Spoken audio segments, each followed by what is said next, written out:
Free Press. I'm back with another video from the early December conference of Freedom Force International, known as Global Warming, an Inconvenient Lie. It's the third Congress of Freedom Force International, led by the noted author G. Edward Griffin. I've interviewed a number of people here who are coming at the global warming issue from a number of angles, very interesting and compelling and unprecedented information. However, now I'm going to talk to John Lamb, and we're going to get into another topic while he's here, because he protested for 52 days outside the courthouse in Portland, Oregon, for the Bundy trial stemming from the civil disobedience, the occupation of the Malheur National Wildlife Refuge, and that well-known issue involving ranchers versus the Bureau of Land Management and other bureaucrats. Thanks for being with me, John. Thank you. Thank you for having me. Yeah, I expect to be covering this in early February. I believe the trial kicks off in the Southern District of Nevada, Las Vegas Federal Courthouse, February 6th, if I'm correct. Yes, sir. Okay, and I know that you have been following this carefully. You know the Bundy family, evidently, and so on. What is your assessment of what came out of Oregon and what we're going into in Nevada? We saw an acquittal, basically, coming out of Oregon. It was a bit of a bumpy road. Not everybody's convinced that we're out of the woods yet in terms of people that share the Bundy's views. But are we looking at sunnier skies in Nevada, or a little bit darker horizon, or don't we know yet? Well, we don't know exactly, but it's looking pretty dark right now just because of the judge we have and the things that are coming out from her rulings, that she's trying to keep a lot of the evidence secret and sealed. So she's not allowing us to approach this with very boldly and publicly, I guess you could say, because the defense team, there is so many documents that are redacted and sealed that are not allowed to be made public at all during this upcoming trial at this point. That just was Thursday, her ruling. And what is her name? Let's name this illustrious judge. Do we know? I do know her name, but I haven't been familiar with it. I can't remember it right off the top of my head, and I apologize for that. But it is the Southern District of the Federal Court District in Nevada, Las Vegas. We'll look that up and put that with the print story that very well may go with this video interview. I don't happen to know it offhand either. I've seen the name. But I've seen the complaint on Nevada. I've read the federal complaint. It's been a little while. Is there anything notable in that complaint to explain or expound upon? The complaint there in Nevada is more extensive than the one that was in Oregon, for sure. They've got a lot more charges stemming from that. I gathered that. Yes. That I have not got myself very familiar with it just yet, as much as I have Oregon, because I've been in Oregon pretty much almost a year now, or 8-9 months solid for all the hearings. So you live in Oregon? I live in Montana. I'm a small farmer, carpenter in Montana, and I made a trip all the way out there starting in the early spring of this year to start following the case and seeing for myself what was going on there. Well, let's back up the vehicle a little bit, so to speak. What else can you say about Nevada? You did the protesting for over 50 days. You're more familiar with that. Let's expound on that a little more, and then we'll go forward again. Expand on Nevada? No, Oregon, excuse me. Yeah. Oregon. If I said Nevada, I misspoke, but you know Oregon better. So let's plumb a little deeper there, and then we'll move forward.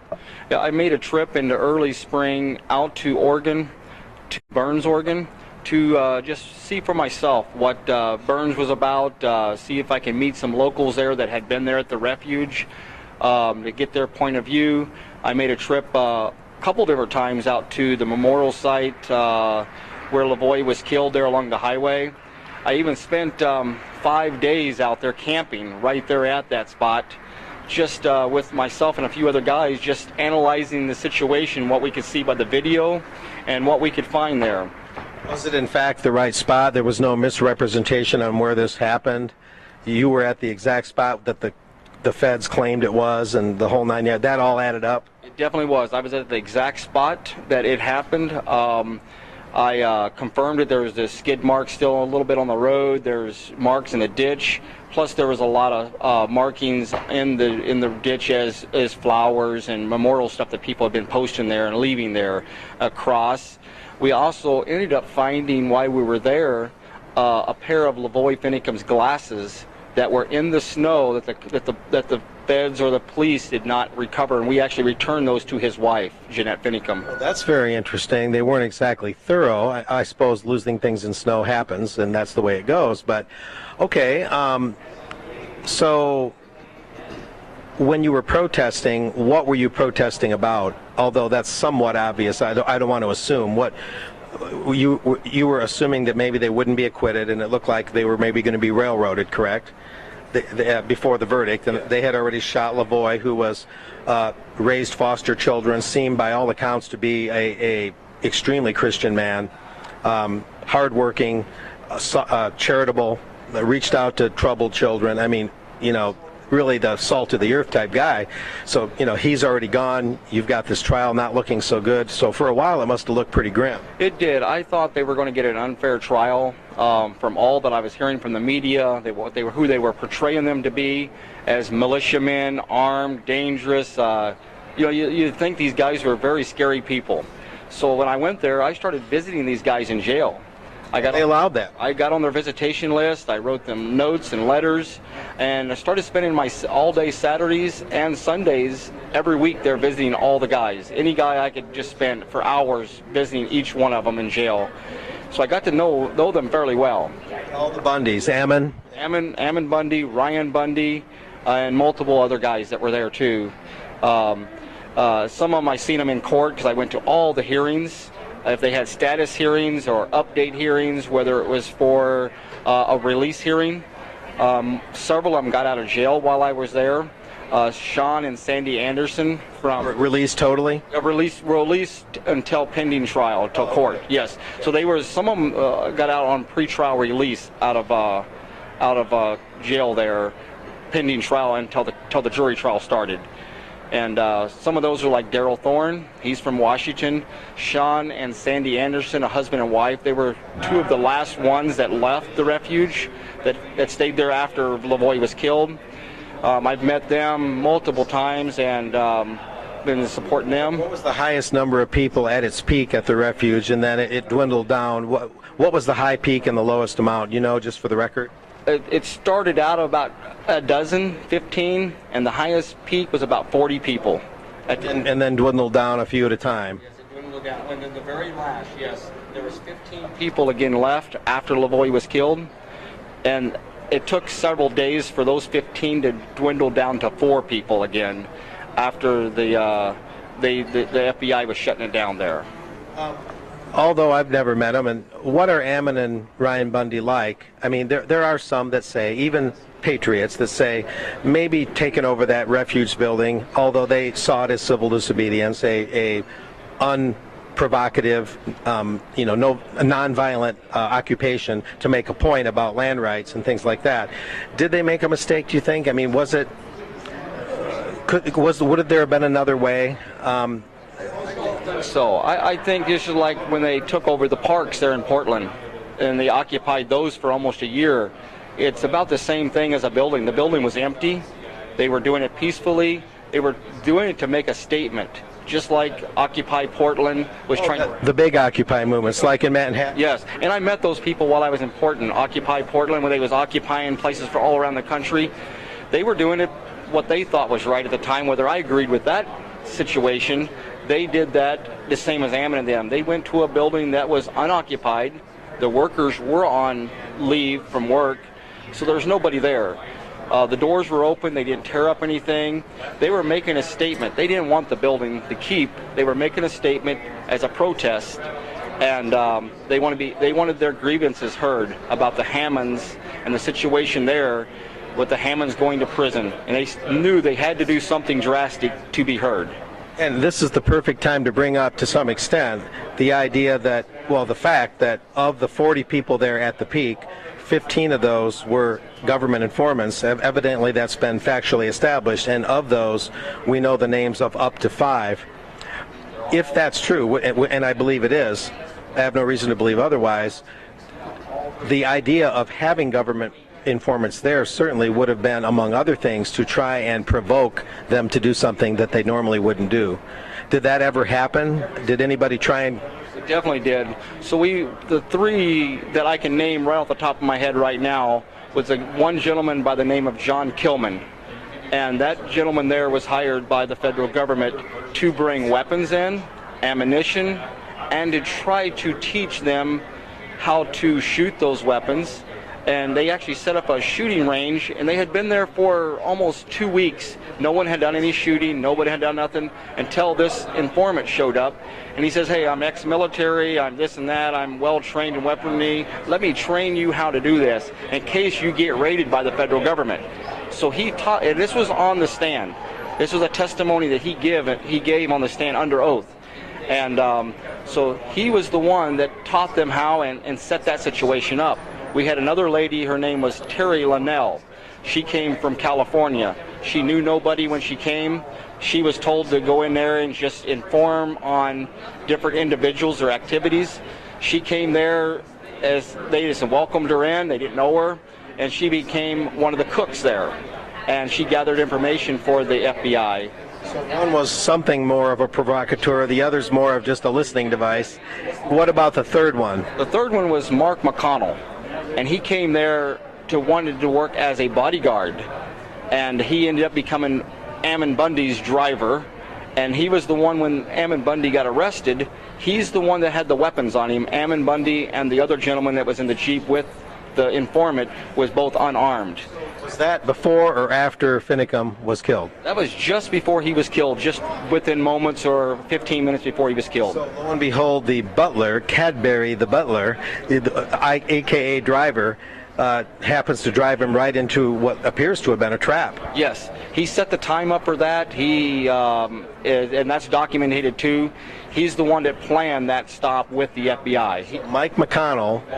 Mark McConnell, and then Mr. Kilman's name again? John Kilman. And then the other? Terry Linnell.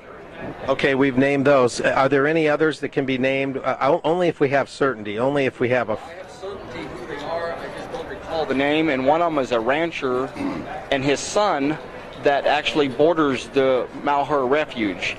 They was paid $3,000, and this is court documents in the court there. They were paid that to tell the FBI information of what was going on there at the refuge, what they would see from their ranch, who they could spot, how many vehicles were out there, and they paid them a sum of $3,000 for their information during the occupation there. Those two ranchers, I just do not remember their name, but it was a father and son. Yeah, now I understand, and I'll bring this up in a certain context, that a independent journalist, Pete Santilli, was there and had this going on live stream for considerable periods of time. And I'm not saying it was on purpose, I don't know the facts, but that would seem to provide also a window, however inadvertently, into what was going on there for the feds to watch. He might not have thought of that, but was that another factor in monitoring the movements of Bundy and his allies? I personally don't think so. There was actually several people besides him. There was actually Blaine Cooper that was live streaming. So it wasn't just Pete? It wasn't just Pete. We heard a lot from Pete. Pete was very outspoken about everything, so people were going to his live streams and watching, and people were begging for that information because the mainstream media was not getting it out there. Besides Blaine Cooper and Pete Santilli, we had John Ritzheimer. He's another one that was there, and he's been arrested for his part in the occupation. And he was also live streaming. So we had those three individuals that I know myself from Montana, from my business, as I was sitting there. Those are three people I went to and was looking for these live streams. Okay. Nevertheless, I mean, the law enforcement could have used them to some extent, that not being necessarily the intent of the journalist, of course. We don't know, but I mean, I would think it'd be expensive to live stream like that, the data you'd use, and I would think the reception would be poor, but we won't go there. That just seems a little time-consuming and costly. At any rate, switching gears, aren't there more people that are going to trial in Oregon, too? There's still 7 more in Oregon that we're waiting on this coming 14th of December, that they're going to be having a hearing, whether it's going to be dismissed or they're going to continue with the hearing. So how many were acquitted in the previous Oregon trial? There were 7 acquitted in the trial, and then Pete Santilli, the day before the trial, his charges were dropped. So those 8. And then he was transferred to Nevada because of his activities there. He's listed on the complaint along with the others. So 7 acquitted, 7 more to go in Oregon. February 6th, Las Vegas Southern District Federal Court. The Bunkerville, Nevada trial starts now, federal trial.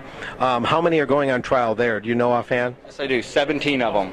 There's 17 sitting in jail in Pahrump, Nevada, and all 17 of those, including Pete Santilli and all 5 of the Bundys. Including Cliven. Including Cliven Bundy. They're all sitting there right now, all together preparing for this upcoming trial that's supposed to start February 7th. Well, actually the 7th. I understood it to be the 6th when I called the court, but maybe there's just some preliminary thing that day. There is some preliminary things just before they start to discuss some things, and the 7th is when jury trial starts. Is there any indication how long it might last? With what we know right now, and what it sounds like, they're preparing 6 to 8 weeks is what I understand the prosecution says it's going to last. And that's what happened kind of in Portland, the same thing. Very interesting. So on the one hand, they're acquitted, and there's brighter skies, sunnier horizons, but now this is a tough road to hoe. Yeah. All right, John Lamb, anything to add? I think that's it, but I appreciate you having me. I know I'm going to be there in Nevada for the whole trial. I'm going to show up about the first part of February, and I'm going to be there to support them however long it takes. You're a Montana resident, so you're going to sacrifice some time to be there. Yes, I am. All right, I wanted to get the facts on this. Thanks for talking to me. That's John Lamb. I'm Mark Anderson with American Free Press. We'll see you next time here on the live stream channel and in the pages of AmericanFreePress.net.